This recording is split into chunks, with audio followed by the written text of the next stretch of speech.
Hello and welcome to another tutorial from CamiPaige Boutique. I'm Brooke Tannehill and today I'm showing you how I created this diamond and Argyle pattern tumbler. On this cup, I decided to step away from the traditional pinstriping and went with an entire vinyl wrap around the cup with this Art Deco inspired design. While I chose to go with a teal and blue color scheme, you can easily switch up the colors and make this technique reflect your own personal style. As always, all the products I use will be listed in the description below, and you may even find a coupon code or two that saves you some coin.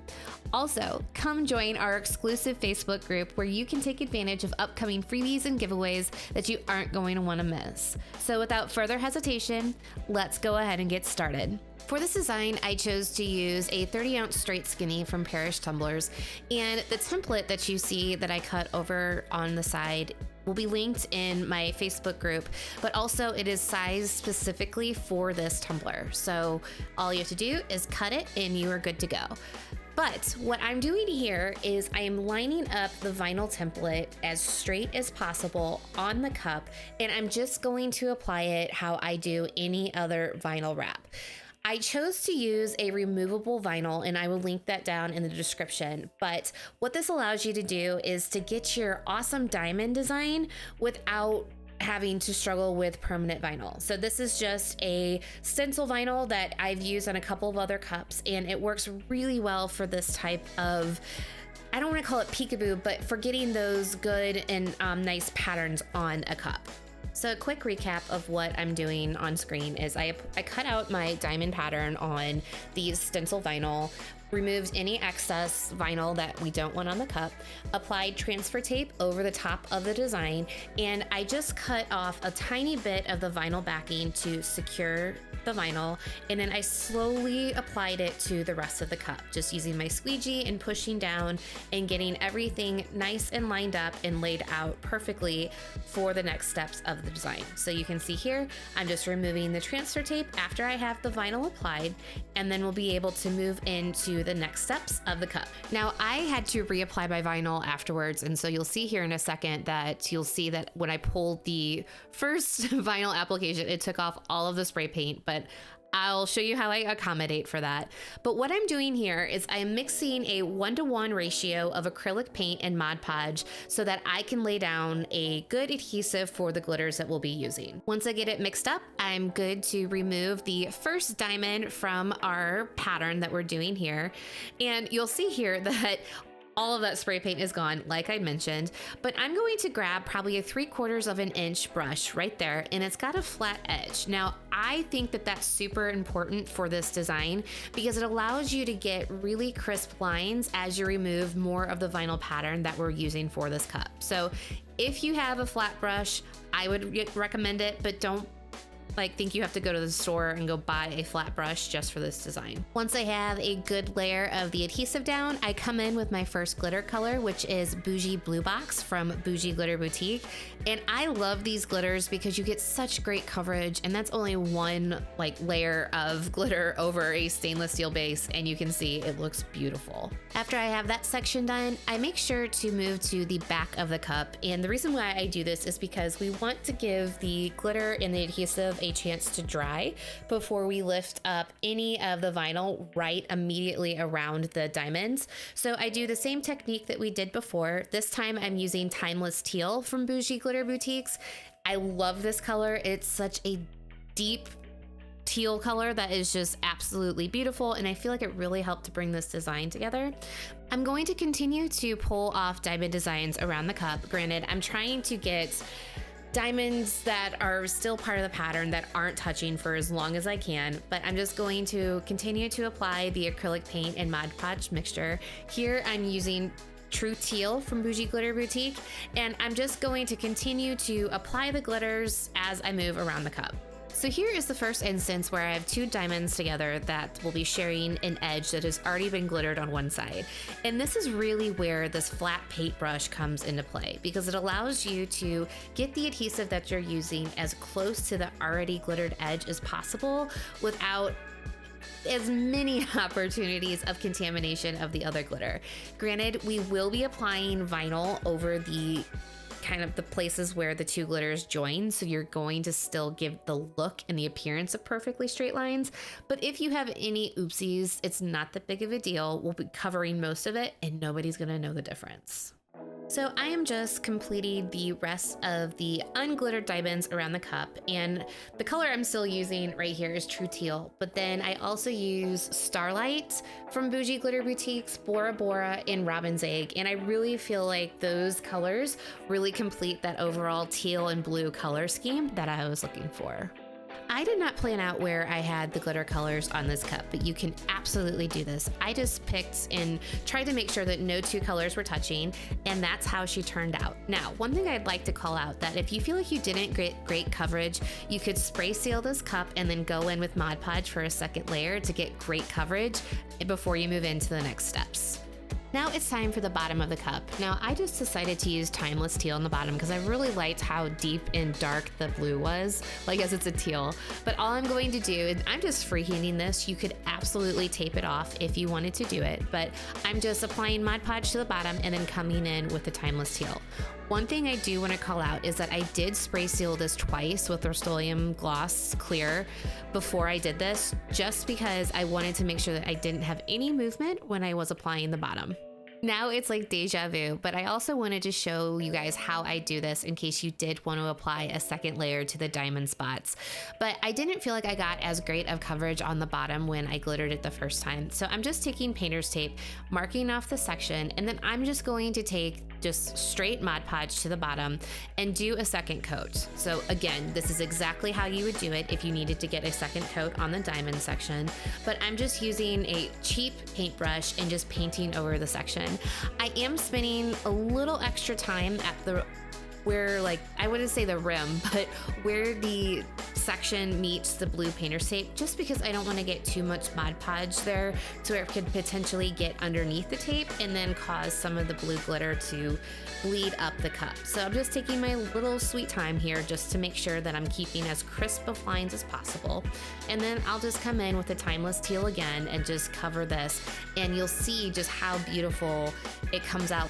One thing I forgot to mention is that when you're doing Mod Podge, you want to make sure that you give it at least 4 hours of drying time before you seal it. So before this step, I let this cup dry overnight, but if you were to do it during the day, you definitely want to let the Mod Podge, even for the bottom or when you did the diamonds, dry for at least 4 hours.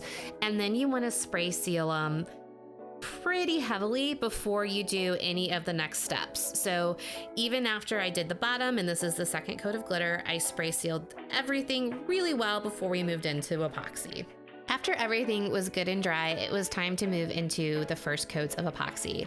I mixed up 25 milliliters of a little extra ink epoxy, and this is by far my favorite brand, but if you don't have it on hand, I completely understand. But you do want to make sure that you're using a high quality epoxy that doesn't have a problem with micro bubbles for this design.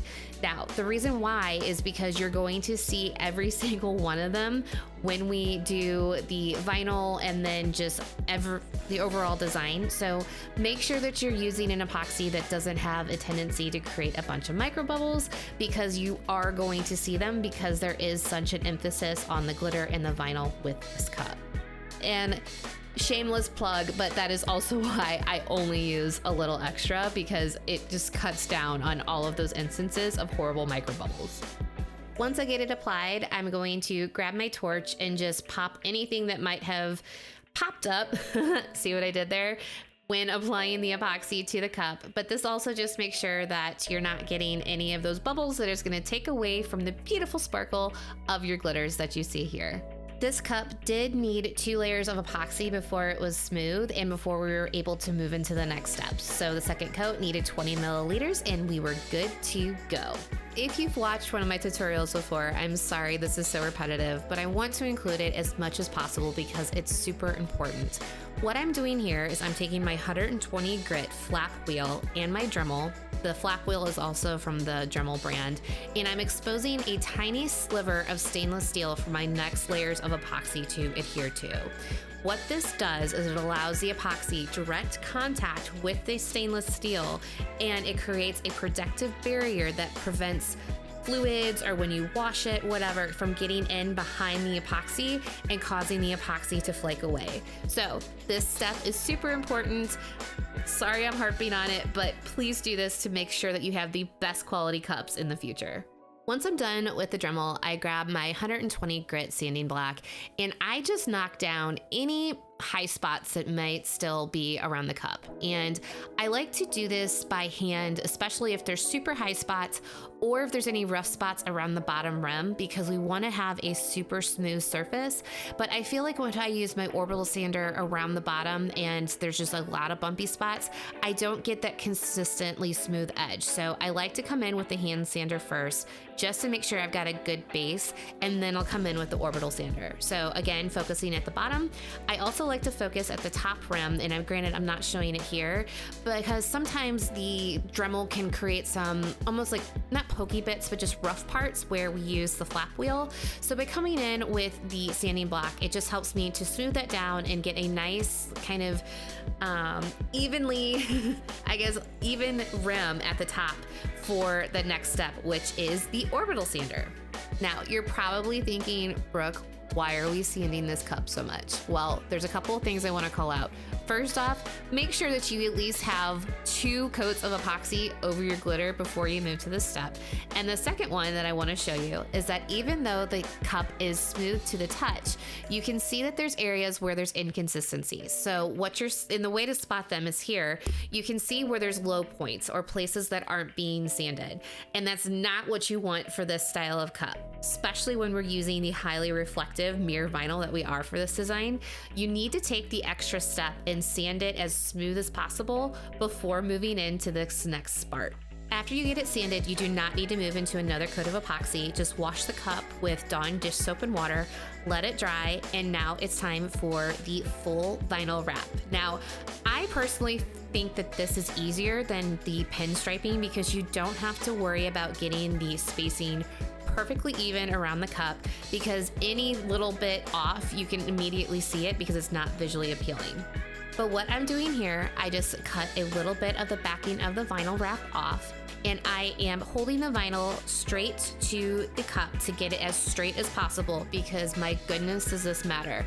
Because if you are off a little bit, you're going to see it. So you're gonna line it up, and then what you're going to do is pull the backing up on the back just a little bit, and then you're going to use your fingers to slowly apply the vinyl to the rest of the cup. So focus on the middle and work your way out, because what this allows you to do is to get out any bubbles that might occur underneath the vinyl, but also just get it all lined up and push your way through and push the backing off of the vinyl wrap. You guys have seen me do this a ton. This isn't anything new. But one thing I will call out is that I did this first with the textured vinyl from Cricut. I didn't like it, and I switched back to a mirrored vinyl, and I will link that below, but that's what this was. And I just pulled it off and wasn't happy with it. So that's what you see there. But then I followed the process again with the mirrored vinyl, and I think it made a huge difference. Once I have the vinyl attached to the cup, I've smoothed out any bubbles that might be there. I take a super sharp X-Acto knife. And again, remember how we exposed that little sliver of stainless steel? Well, we're gonna use it as reference for this. But what I'm doing is I'm taking my X-Acto knife and pushing down on the vinyl in a straight line, rocking it back and forth, and then removing any of the excess vinyl, using again that stainless little sliver that we added as a guide. The reason why we do this is because we do not want the vinyl going all the way up to the top rim of the cup, because it's going to create an opportunity for the epoxy not to adhere completely to the cup and create opportunities for lifting. So we want to avoid that at all costs, because we've done all of this amazing work to get a beautiful design thus far. When I flip this cup around, I hope you can appreciate why I switched to the mirrored vinyl, because I think it's beautiful and it really makes an impactful difference. And since we spent so much time on this vinyl work, we're going to want to make sure to seal it so that nothing lifts when we go into epoxy. Here I'm using Quick Coat from CC DIY, but you can literally use any polyurethane, and I say any water-based polyurethane to seal your vinyl, and it just prevents any kind of lifting when you go into epoxy. Especially with these super thin lines that you'll see in this design, you just don't want to create the opportunity for that to happen. So I'm taking my time making sure that I have a nice coat over the entire cup. And what's also nice is that you'll start to see what the whole design looks like, because the poly makes that glitter pop from the underneath the sanded surface. But make sure to take your time and seal your vinyl, because you don't want to have any instances of the vinyl lifting and creating any kind of wonky areas around this design. I let that dry for about 45 minutes, and then I moved into 2 final layers of a little extra ink epoxy, 20 milliliters each, and I am absolutely obsessed with how this cup turned out. I love the color scheme. I love the vinyl work on it that really sets off all of the diamonds and glitter colors that we use. And I'm just really proud of how the vision and everything came together and brought this design to life. I hope this tutorial inspires you to either try this exact design or customize it and completely make it yours. I had so much fun making this cup, and I will say it's a lot easier than you probably think it is just by looking at the overall finished product. And I typically don't do this, but I had to include a token video of me spinning the cup so that you can see it at all different angles. As always, thank you for watching. It really means a lot to me. If you like this tutorial, make sure to give it a thumbs up and subscribe so you can see future videos. You can also ring the bell so you are notified of all future cup making goodies. Thank you again. I love you guys. Bye.